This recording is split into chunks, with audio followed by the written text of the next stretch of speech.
saudação que temos recebido dessa querida igreja e saudamos a todos vocês na preciosa paz de Jesus.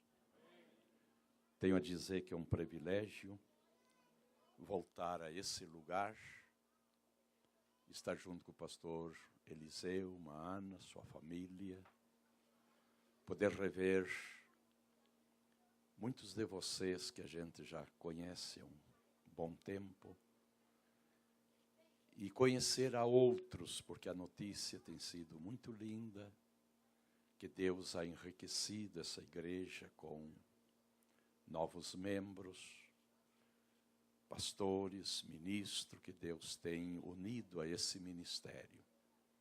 Então, um privilégio a gente estar aqui. Nós temos uma amizade muito grande com o pastor Eliseu há muitos anos. E volto a dizer, é uma alegria rever ele e dar um gastozinho para ele aí de uma semana. Está meio assustado ele. Tem umas panelas ali que não esfria mais. Quando quer esfriar, volta para o fogo de volta. Eu estou aqui pertinho em Lin, igreja hispana. Estive quarta-feira, quinta, sexta, hoje pela manhã, dando escatologia bíblica. Foi algo fantástico. Hoje tínhamos mais de 500 pessoas pela manhã. E o pastor Eliseu me cobrou até para estar aqui essa noite. E eu queria estar. E Deus abriu esse espaço. Mas amanhã, segunda, terça e quarta, continuarei ali na igreja em Lin, com antropologia bíblica. E depois, quinta, já desço a Filadélfia, até domingo dar pneumatologia, e a outra segunda e terça em New Jersey. E dali já estarei regressando. Talvez os irmãos digam, mas e esse pastor, como diz o gaúcho, meio gaudério? Gaudério é um que só quer caminhar, andar, né? Mas faz 1 mês e meio que eu me jubilei. Eu estou com 68 anos e entreguei mais de 100 igrejas que pastoreava. Fiz 5 campos de trabalho e ficou meus filhos ministerial, trabalhando e como pastores presidente. E a gente aliviou um pouco desse dia a dia que não é fácil pastorear. Só dentro da cidade de Passum nós temos mais de 6.000 membros. São 72 igrejas, são 72 cultos domingo à noite. São 216 obreiros escalados domingo à noite. Então ali fizemos 2 campos, 35 igrejas, um campo, 37 é o outro.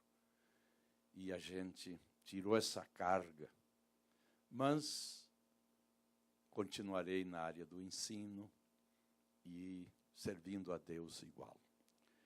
Muito bem, meus queridos, Deus ha colocado no meu coração uma palavra para compartilhar com vocês.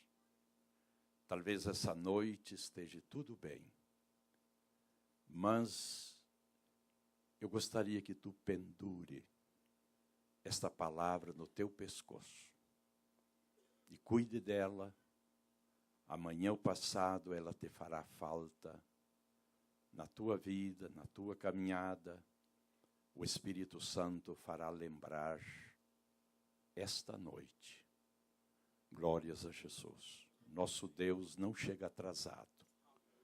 É um Deus que tem uma presciência e que vê muito longe, onde nossa mente, nossos olhos não alcançam. Abra a tua Bíblia no livro de Atos dos Apóstolos, no capítulo 26.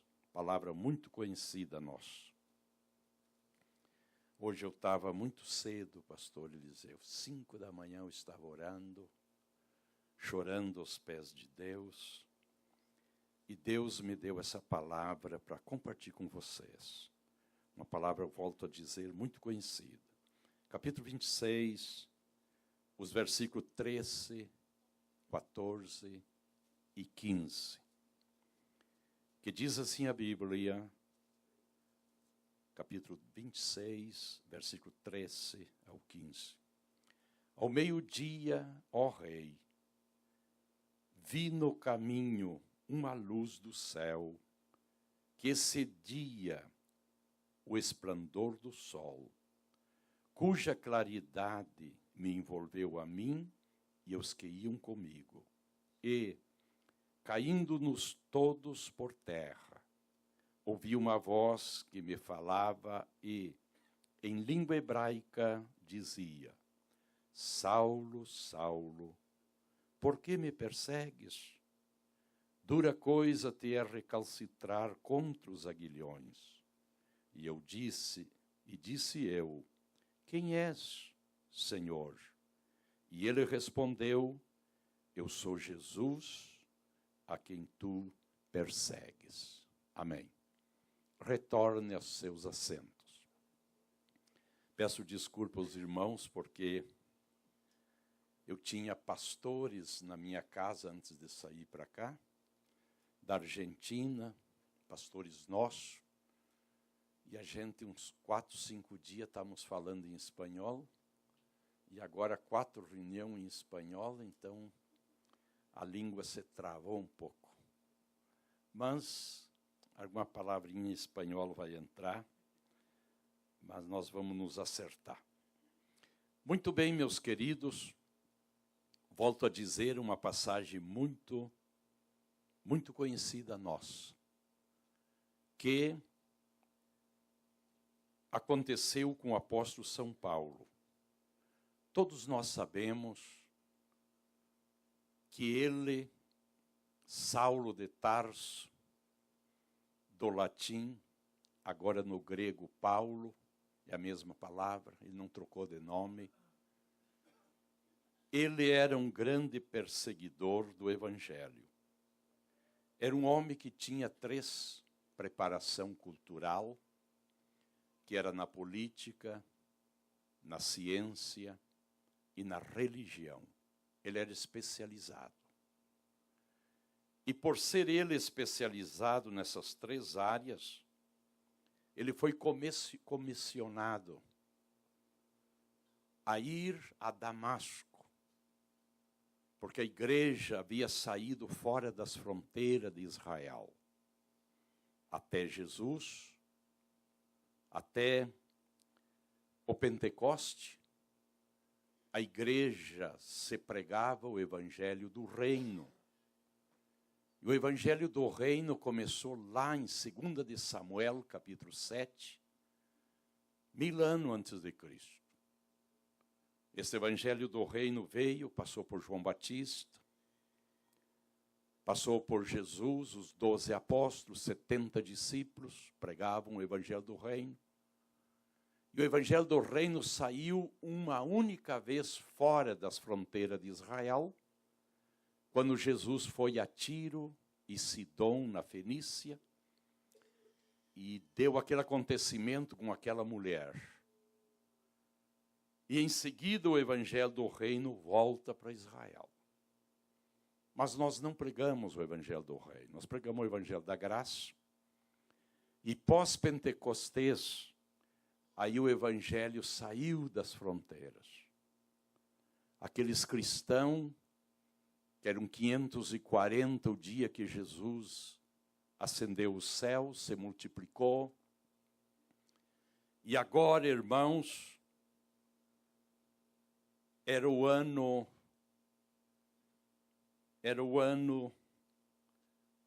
33 depois de Cristo. O Saulo de Tarso estava com 39 anos, era o ano 35, desculpe, depois de Cristo. O Saulo, o Paulo, ele era da mesma idade do Senhor Jesus. O ano que nasceu Jesus, nasceu Saulo. Quando deu o ano primeiro de nossa dispensação, que estamos no ano 2017, quando deu o ano número 1, Jesus tinha 4 anos e Saulo tinha 4 anos. Agora Jesus é morto no ano 29, com 33 anos. Saulo também estava com 33 anos esse ano 29. Passa 6 anos mais tarde. Os cristãos estavam expandindo o evangelho que Jesus mandou. Ele toma cartas, é comissionado com uma comitiva, ir a 200 quilômetros de Jerusalém até Damasco, capital de Síria, em perseguição aos cristãos. Ele com seus 39 anos. E no caminho a Damasco, diz a Bíblia, que uma luz envolveu ele. E essa passagem bíblica, ele está falando com o rei Félix e Agripa. E ele está fazendo a sua defesa. Por que eu sou cristão? Porque foi um golpe para os judaizantes, a conversão de Saulo. Na minha cidade, não sei se tu conheceste o irmão Pedro Henrique, é o homem mais rico da cidade. Hoje ele tem 540 farmácias. Conheceu? Ele tem 10.000 funcionários. Um homem influente, um homem kardecista, reconhecido na cidade. Mas um sábado pela manhã, num centro de evangelização nosso, no centro da cidade que nós temos, no primeiro piso, sábado 7 da manhã para os empresários, Deus me deu uma mensagem. Os 5 sinônimos da palavra salvação no grego. Eu não conhecia ele, mas os irmãos o trouxeram. E quando encerrava a mensagem, esse homem vinha chorando frente ao altar e aceitou a salvação. Eu não sabia que era o dono das farmácias São João. Abalou a cidade, que até o prefeito me chamou. É verdade que o Pedro é membro da igreja, que foi batizado em águas, está pregando o evangelho, assistindo os cultos, levando empresário. Ele levou vários empresários, ganhou para Jesus, já tem ganhado. Isso moveu a cidade, até o bispo, o arcebispo da cidade veio falar comigo e brincou comigo e me disse: Pastor Hermel, tu me tomou o meu peixe mais grande que eu tinha na cidade. Tu me levou meu peixe. Como é que tu fez, homem? Digo, não fiz nada. Eu falei uma mensagem. E Jesus salvou ele. Uma influência que comoveu os meios de comunicação da cidade. Era comum naqueles programas de rádio. Foram fazer entrevista com ele. Agora o senhor é crente, eu sou crente, aceitei Jesus. Deixei o kardecismo, que tantos anos me enganou, ele dizia no rádio. A cidade se sentiu comovida. Algo semelhante com o apóstolo São Paulo e talvez um pouco mais. Um doutor da lei. Um homem especializado, como eu disse, na política, na religião e na ciência. Agora, indo a Damasco, Jesus salva ele. E muda o quadro desse homem e a notícia correu. E agora ele é levado diante de Agripa e de Félix para esclarecer esse assunto. Como é que aconteceu isso? Os fariseus furiosos. E aí ele faz a sua defesa. Se nós observar o contexto desse texto, foi oferecido a ele alguém para interceder e lhe defender. Ele disse, não preciso. Eu me defenderei sozinho, e meu Deus será comigo. E foi. Porque se tu observar o versículo 28 do mesmo capítulo, nos disse Agripa para ele, Paulo, por pouco eu me torno cristão. Quase. Se tu observar o versículo 24, Félix disse, tu está louco. Tu deu volta na mente. Tu está ficando louco, homem. Pela forte defesa que ele fez. E aí ele diz para o rei Agripa que ao meio-dia ele ia indo a Damasco, perto da cidade, contando o motivo por que me tornei cristão. Uma luz muito forte nos derrubou ao chão. Com toda a comitiva que ia comigo. Nós caímos por terra. E o mais forte, disse ele, uma voz me falou na língua hebraica e me disse, Saulo, Saulo, por que me persegues? Irmãos, quando Jesus caminhou terra de Palestina, havia 14 denominações religiosas, liderado por fariseus, saduceus, escribas, herodianos. Era uma lista. E agora chega o evangelho. Para eles era uma igreja a mais. Mas o evangelho não é uma igreja. Ainda que a sua palavra quer dizer boas novas, boas notícias. Mas o evangelho, irmão, primeiro é uma pessoa. E essa pessoa é Jesus. Quando ele disse, me pregue o evangelho a toda a criatura. Queria dizer ele, me faça minha pessoa conhecida no mundo. Para as pessoas, eles têm que me conhecer. Nós estamos com uma obra, já com 8 missionários no Paquistão. Um lugar difícil, faz pouquinho mataram uma irmã nossa, executaram por ser cristã. E já estamos com 500 membros. Deus tem nos abençoado. E esses nossos missionários que nós mantemos, pegam aquelas pessoas do paganismo e faz eles cristãos.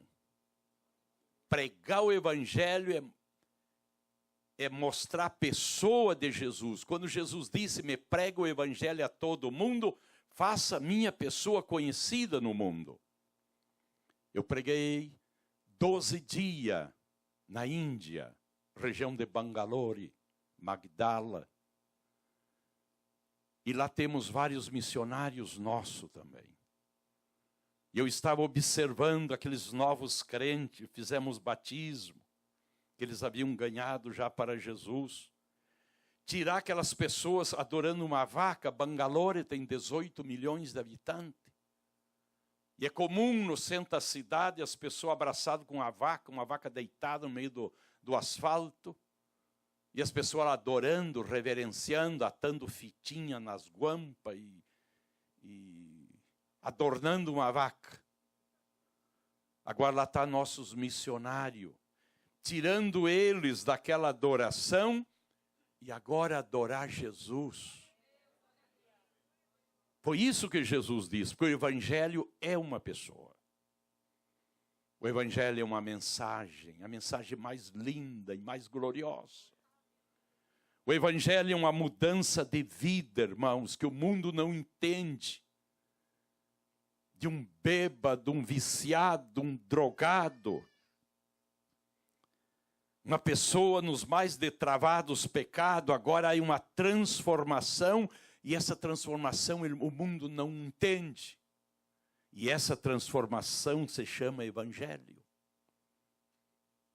O Evangelho é uma maneira de vida para a pessoa viver, não é de qualquer maneira. O Evangelho tem uma fórmula de vida que devemos viver. E quando nós não vivemos aquele modelo de vida, o mundo nos acusa. E é comum. Então, quando Jesus diz, Paulo, Saulo, Saulo, por que me persegues? Mas eu estou indo lá perseguir aos crentes, aos cristãos. Diz, mas tu está perseguindo o Evangelho, e eu sou o Evangelho. Tu está me perseguindo, não faça isso. Saulo, Saulo, por que me persegues? E fala mais forte. Dura coisa te és recalcitrar contra os aguilhões. E você sabe que recalcitrar quer dizer dar coice. E aguilhão é um instrumento que usam para domar os animais, para fazer os animais lhe obedecer. Se usa um aguilhão. O aguilhão tem 20 centímetros, um ferro, com a ponta aguda. E aos 5 centímetros, antes de terminar esse ferro, dessa ponta aguda, tem 3 argolas, que faz um chacoalho. E é colocado sobre uma madeira de 2 metros, uma vara, que o boieiro usa nas suas costas. O meu pai era um engenheiro. Estou falando de 60 anos atrás. Eu tinha 8 anos. E o meu pai era engenheiro e o que mais ele construía era silos para os cereais, que eram feitos tudo de madeira naquele tempo, 60 anos atrás. E fazia serrarias. Tinha aqueles matos imensos ali no Rio Grande, como havia em Santa Catarina, muito no Paraná. E aí os donos desses matos de pinhais, que era um pinheiro ao lado do outro, me lembro, contratava meu pai para fazer na costado do mato, fazer uma serraria. E o meu pai tinha que construir inteirinha aquela serraria, com máquina a vapor, caldeira que tocava e movia aquela serraria, e tinha que trabalhar e ensinar 30 dias após ela começar a funcionar. Meu pai tinha que ensinar os trabalhadores e deixar trabalhando. Mas o que me chamava a atenção era um boieiro com aguilhão e com 8 juntas de boi. E lembro até hoje que os boi do coice, que são os primeiros, se chamava Manchado e Aparecido. Eram os boi do coice, uns animal de boi. Manso. E era lindo de ver aquele boieiro trabalhar com esses boi. Ele, pela manhã cedo, ele agarrava aquele aguilhão, aquele chacoalho, e sacudia, fazia aquela campainha, e ele gritava que estava na hora da comida. E os bois levantavam a cabeça e vinham, e cada um tinha o seu coxo para comer, 16 boi. Terminava de comer, vão tomar água.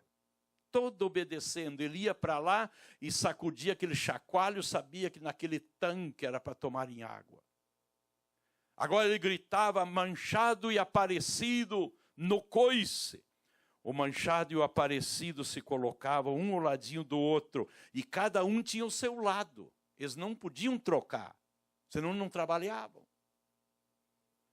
E ele vinha e encangavam eles. e gritava com os outros dois, e eles vinham, davam a chacoalhada naquele aguilhão, se colocava ali, se encangava, e uma corrente de uma canga na outra, e sucessivamente 8 juntas. E depois ele dava uma chacoalhada naquele aguilhão, aquele chacoalho, e colocava nas costas e ia para o mato, porque lá estavam derrubando os pinheiros. E é toda aquela fileira de boi. E chegava lá naquelas madeiras com mais de 1 metro de grossura, aquelas vigas imensas. Cravava uma cunha no meio. E enganchava e deixava eles ali prontinhos. Ia lá na frente e falava com eles. E dava uma chacoalhada naquele aguilhão. E colocava nas costas, e aqueles boi cavavam terra e arrancavam aquelas vigas imensas. E levavam lá na serraria, às vezes até 500 metros. Era lindo de ver. Meu pai me levava com 8 anos, 7, 8 anos, para ver aquilo ali, nós de longe observando. Mas me ficou gravado que havia alguns desses boi que era meio manhoso, meio preguiçoso, meio lerdo. Se escondia um pouco.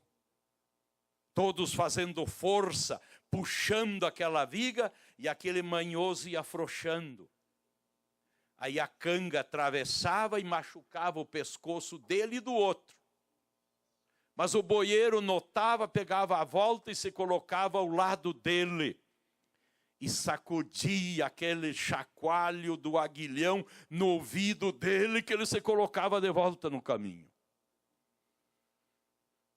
Mas dali a pouco começava de volta na mesma situação. Ele fazia 3 vezes. Na 4ª vez, ele agarrava aquele aguilhão e cravava na picanha, que é lá no quartinho. É ali a picanha, porque é onde ficou o nome picanha, porque é ali onde crava o aguilhão. Esse animal berrava, irmão, que dava dó. Vidrava o olho, porque doía, entrava 5 centímetros. Cavava a terra. E aí ele andava bem e assustado, porque o boieiro ia do lado dele e ele puxando e olhando assustado.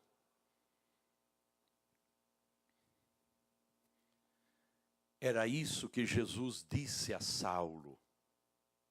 Saulo, Saulo, por que tu me persegues? Dura coisa és para ti recalcitrar contra os meus, está no plural. Os meus aguilhões. Quer dizer, Saulo, por que tu está dando coices na ponta desse aguilhão? Recalcitrando. Por que tu fazer isso? Tu está te machucando e vai te machucar. Entenda o chacoalho, quando eu tocar o chacoalho em teus ouvidos. Eu estou falando contigo, Saulo. E você não me entende. E você está se machucando.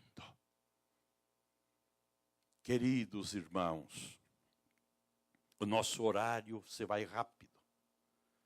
Mas eu gostaria de dizer essa noite que Jesus continua tendo o seu aguilhão. Ele continua tendo o seu chacoalho. E muitas vezes, o amor do chacoalho de Jesus é tocado em nossos ouvidos. Talvez esse chacoalho é uma mensagem pregada. A última vez que eu estive aqui, eu preguei sobre, quem se lembra? O perdão. E teve uma pessoa que me disse, até hoje essa mensagem está viva, E eu tive que arrumar algumas coisas. Por quê? Porque o boieiro que vem ao nosso ouvido com o chacoalho do amor, da palavra, do hino cantado, do conselho. E a pessoa deve obedecer. Entender que, enquanto escutamos o chacoalho do aguilhão, é porque ele está nos amando e nos avisando e nos dando tempo. Aquele boieiro dizia, eu sacudo 3 vezes esse chacoalho. E eles também sabem. Eles sabem quando eu toco esse chacoalho do aguilhão para vir comer, eles sabem. E vem correndo. Quando eu vou ao lado do tanque da água e toco o chacoalho, eles sabem que é para tomar água. Não precisam ir lá e cravar um aguilhão, a não ser que eles sejam rebeldes. Eu estou chamando eles para comer, eles não vêm. Eu lembro-me que ele disse, muitas vezes eu chamo, e algum fica por lá dando volta, olhando meio atravessado. Aí eu coloco o aguilhão nas costas e vou ao encontro dele, já ele faz uma voltinha por lá, me escapando de mim, e vai correndo para a cocheira comer. Porque tem medo. Ele sabe que vem uma pua, e aquilo dói, que ele berra. Queridos, o salmista disse, não venhamos ser como a mula, né? O animal que se necessita colocar um freio na boca para poder dominá-lo. Esses animais bem ensinados, volto a dizer, conhecem o chacoalho do seu boieiro. E metaforicamente trazendo para nós, que lindo nós entender o chacoalho de Deus, que é com amor. Que alguém se senta ao nosso lado como um chacoalho de Deus e nos dá um conselho. Não recalcitre, que tu vai te machucar. Porque esse chacoalho ali a 5 centímetros tem um aguilhão. Era isso que Jesus disse a Saulo. Não decoice. Nos meus 47 anos de pastorado, eu tenho visto muitos crentes, pastor Eliseu, até obreiros se machucarem por recalcitrar contra o aguilhão de Deus. Deus usa alguém para tocar um chacoalho e avisar, e ele não dá ouvido. Ao contrário, até desfaz daquele conselho, daquele aviso.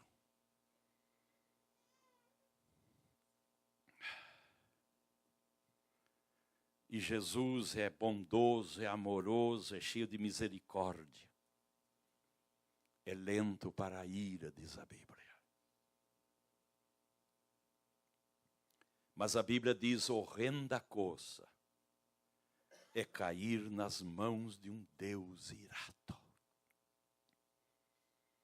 Queridos, os animais entendem o chacoalho.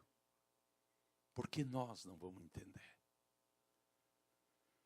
Entenda quando Deus está tocando um chacoalho para você. E volto a dizer, pode ser por um louvor, pode ser por uma pregação, pode ser por um profeta que senta ao teu lado e te traz uma mensagem profética. Esse caminho está mal, esse caminho está errado. Continue assim. Pode ser um ministro, teu ministro, teu obreiro, que senta ao teu lado, tocar um pouquinho de chacoalho no teu ouvido. Não recalcita. Tu vai te machucar. Tem alguns aguilhões que nós devemos entendê-lo. este livro aqui que se chama Bíblia é um livro de salvação. Quando o profeta Isaías escreve o capítulo 12 do seu livro, ele diz: e com alegria tirareis água das fontes da salvação. Está no plural. Jesus é a fonte viva, principal, mas tem as fontes. Hoje cedo eu estava aqui à frente, 7 da manhã. Alguns irmãos já estavam aqui trabalhando, creio que na cozinha. Eu esperando o irmão que vinha me buscar. Uns 4, 5 carros que passou tocando buzina e abanando. Por quê? Porque eu estava na frente de uma igreja. Você vê que era um crente. E passam por aqui, vê essa casa, isso aqui é uma fonte de salvação. Um folheto é uma fonte de salvação. A Bíblia é uma fonte de salvação. E disse o profeta: com alegria tirareis água das fontes da salvação. Isso aqui é uma bênção. Mas a Bíblia é um chacoalho. A Bíblia é um aguilhão. E aí gente por aí, irmãos, usando perfume francês, os melhores ternos, os melhores calçados, as melhores faculdades, melhor carro, não é pecado. Mas não entende o chacoalho do aguilhão de Deus. E lamentavelmente estão se machucando contra o aguilhão chamado Bíblia. Isso aqui é uma fonte de salvação, mas é um aguilhão. Não decoice, não recalcitre contra a Bíblia, ela é um aguilhão. Até hoje, pastor, tenho 60 anos de fé, 59 anos de fé que me batizei. E nesses 59 anos de fé, eu não vi ninguém sair vitorioso contradizendo a Bíblia, recalcitrando contra a Bíblia. Não faz muito, na minha cidade, veio um irmão me pedir um dinheiro emprestado, chorando, me pedindo uma sacola econômica. Um homem, membro da igreja, que eu conheci com o carro último modelo. Dinheiro no banco, até menosprezando os irmãos mais humildes na igreja. E vários, há dezenas, pastor Eliseu, me disseram, eu estou falando de uns 8 anos atrás, diz, o fulano veio falar conosco, que ele não dá dízimo, ele não dá oferta na igreja e Deus abençoa mais e mais todavia. E que nós deixe de ser bobo, de estar dando dinheiro para a igreja. Deus não precisa de dinheiro.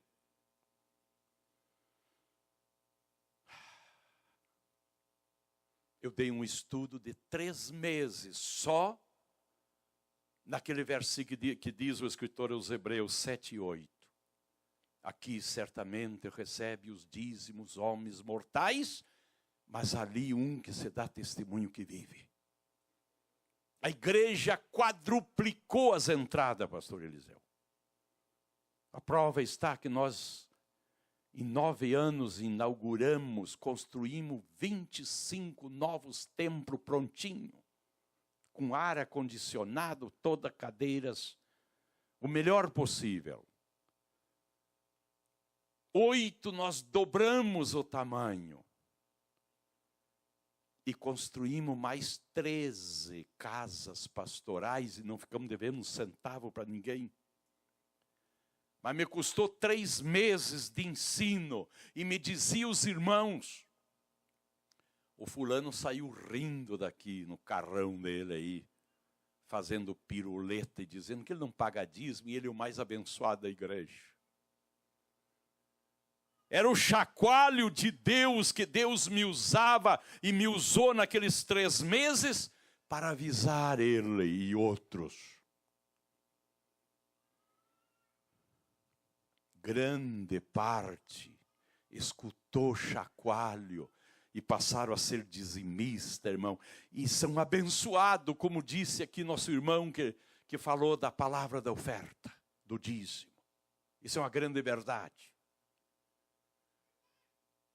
Mas ele, irmão, chegou o momento que não deu mais. Jesus disse, basta.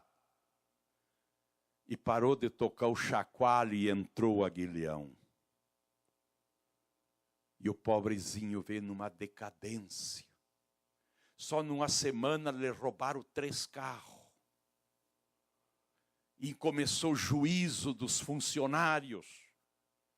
E vendeu propriedades e terminou numa casinha das mais simples. E me vem pedir dinheiro emprestado e uma sacola econômica para não passar fome. Mas eu sentei ele na minha sala e eu disse a ele, eu usei uma expressão castelhana, por que tu é cabeçudo? Deus tocou chacoalho do seu aguilhão e você não entendeu. Você saía queimando pneu ali. E não entendeu o chacoalho. Deus te falou tantas vezes no seu amor infinito. E teve que te aplicar o aguilhão. Mas ele chorou na minha sala e disse, pastor, eu entendo hoje. O Senhor me socorra e eu serei dizimista a partir de hoje. Vou dar volta em minha vida e deu. Porque hoje, já ele tem uma casa boa. E Deus está abençoando ele. E ele diz, eu tive que apanhar de Deus para entender a palavra de Deus. Não recalcitre com a Bíblia, querido. Se a Bíblia diz assim, assim é. Não cometa esse erro. Nós temos um Espírito Santo tão lindo. E já estou encerrando. Que seria de nós sem o Espírito Santo? Que seria da igreja sem Ele?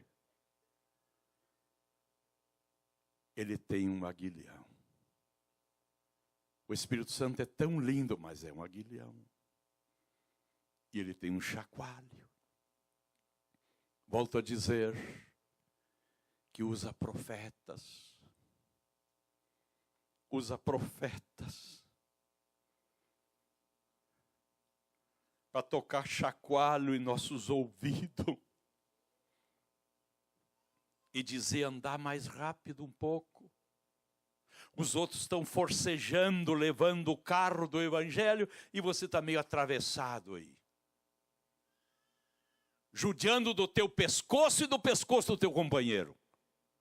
E olha que Jesus disse, tomar sobre vós o meu jugo, a minha canga.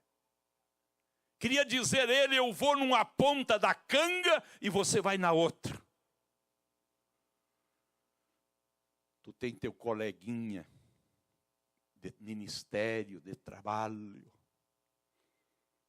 lá na escola bíblica dominical, lá no coral, lá na orquestra, lá na portaria, tantas atividades, lá no som. Puxe junto, puxe parelhinho com ele, não judie dele. Não faça corpo mole, não sejamos manhoso.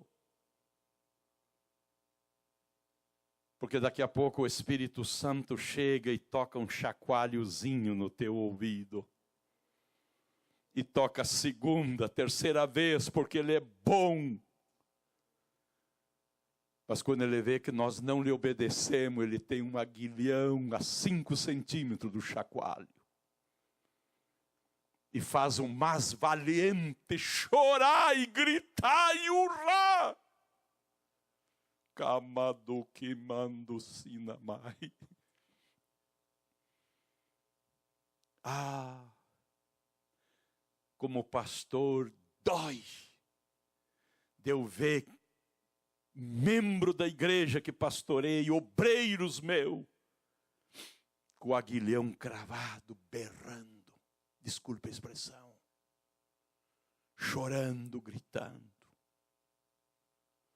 Mas antes de ser cravado o aguilhão, tem um chacoalho que nos avisa. Entendamos, meu querido. Eu podia aqui mencionar muitos outros aguilhões. O próprio ministério da igreja é uma bênção, mas é um aguilhão.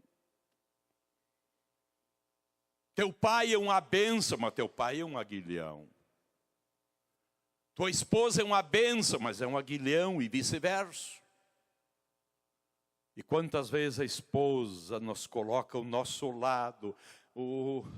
Algum de vocês conhece a minha esposa, eu louvo a Deus pelas vezes que ela tocou chacoalho. Eu lembro-me, com isso eu quero orar por ti. Eu chego de um trabalho de 300 quilômetros.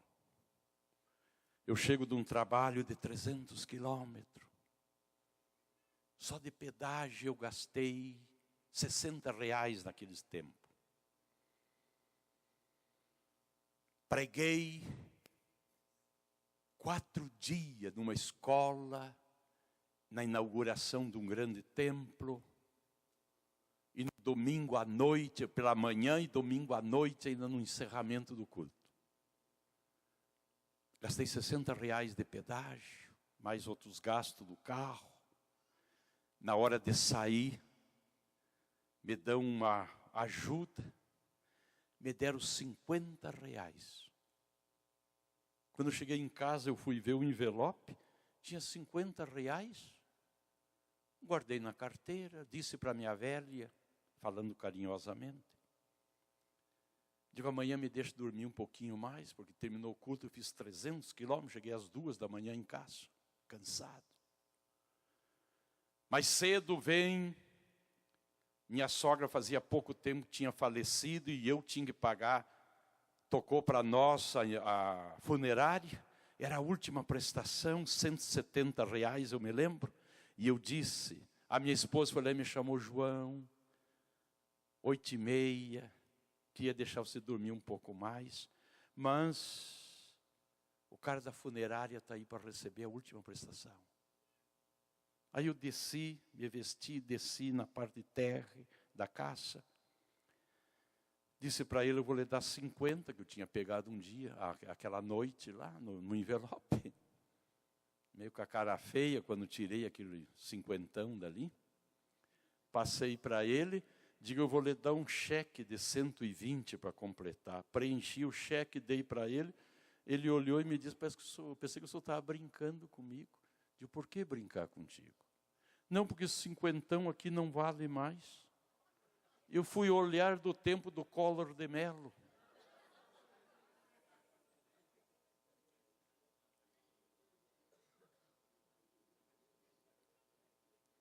Minha esposa viu que eu mudei o semblante. Como não vai conhecer a gente, né? 40 e tantos anos, quase 50 casado. Pedi desculpa, digo, olha, me deram esse dinheiro à noite, não disse quem, e me meteram um dinheiro falso. Rompi aquele cheque, preenchi um de 170, entreguei, subi, peguei minha agenda, elaborei uma mensagem para aquele pastor, meu amigo. Me sentei numa cadeira ao lado da mesa do telefone, disquei, e minha esposa chega com o chimarrão e meteu o dedão no aparelho e desligou. E eu olhei para ele, por que tu faz isso? E o que tu ia fazer com esse telefonema? Aí eu contei a história. Aí o chacoalho da esposa. É coisa linda. Dói. Mas é bom obedecer. Disse meu velho, nunca nos faltou nada. Nós passamos um momento tão difícil, mas Deus nunca deixou faltar o pão. Me deu uma lição essa mulher que me fez chorar ao lado daquele telefone. E me disse mais, é isso que tu anda pregando por aí? Xingar os teus colegas? Por que tu não xingou aqueles pastores que quando você chegou, você me disse, minha esposa, me cobriram todos os gastos e ainda sobrou? Por que tu não xingou eles? Será que Deus não está te provando, ver se tu prega por dinheiro ou tu prega porque tu é um pregador de Deus? Eu fiquei com vergonha de Deus e da minha esposa. E baixei a cabeça e ela me disse, toma um chimarrão, te trouxe um chimarrão. Que chacoalho, irmão.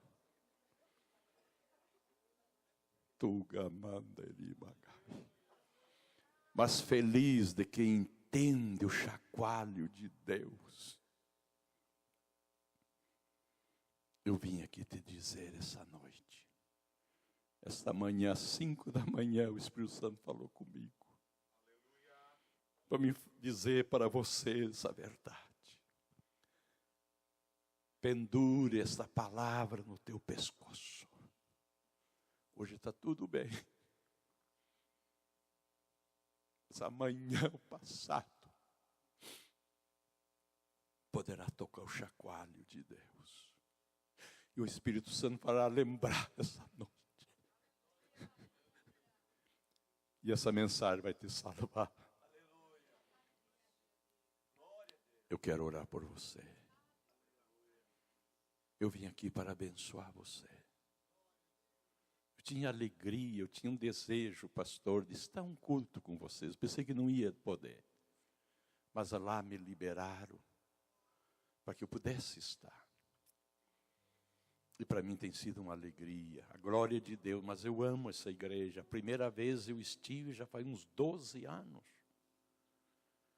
E desde ali a gente teve um carinho tão lindo por vocês. Eu não vim aqui com outro interesse. Eu vim aqui para abençoar você.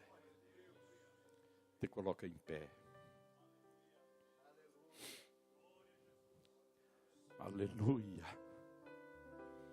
Mas aí uma presença de Deus tão linda. Eu chorei na minha cadeira, vendo essas crianças, vendo esses louvores. Impactou, a presença de Deus está aqui. Volto a te dizer mais uma vez, pendure essa palavra no teu pescoço. Amanhã ou passado te fará falta. Coloca a mãozinha no teu coração.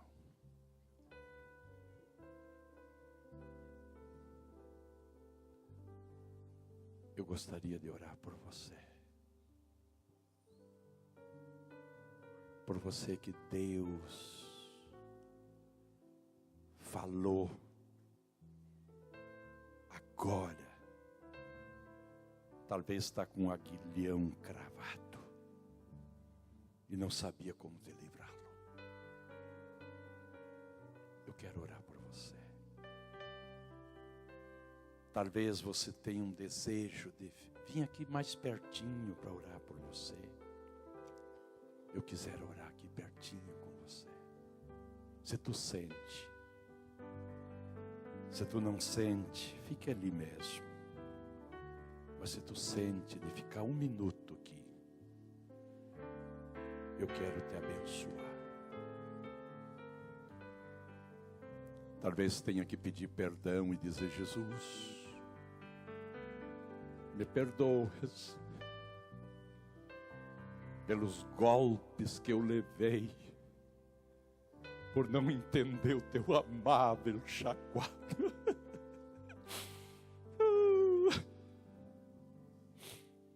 Peça perdão.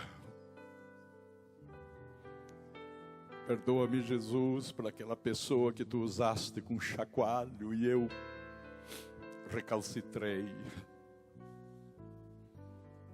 E diga para ele: nunca mais. Talvez tenha que dizer: tira-me este aguilhão. Tira-me este aguilhão, Senhor. Livra-me dele. Coloca a mãozinha no coração. Querido Jesus, eu te louvo pela grandeza que tu é. Não existe nenhum outro Deus semelhante a ti. Não existe um conselheiro para ti, ó Deus. Não há outro ser superior a ti para te aconselhar. O sol te obedece, a lua, as estrelas, os grandes oceanos, as enfermidades, os demônios, até uma folha de uma árvore te obedece. E nós somos felizes pelo Senhor ser o nosso Deus. O mundo tem tantos deuses, que nós somos crentes do único Deus que é o Senhor. E o Senhor nunca nos defraudou. O Senhor nunca chegou atrasado. Muitas vezes somos nós que não te entendemos. Muitas vezes tu nos permite circunstâncias, mas sempre tu tem uma porta aberta de escape, de solução.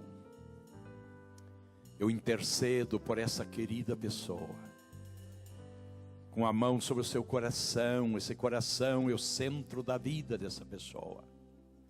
Esse coração é a tua morada. E desse coração está saindo uma oração. E eu intercedo pela petição desse coração, em nome de Jesus.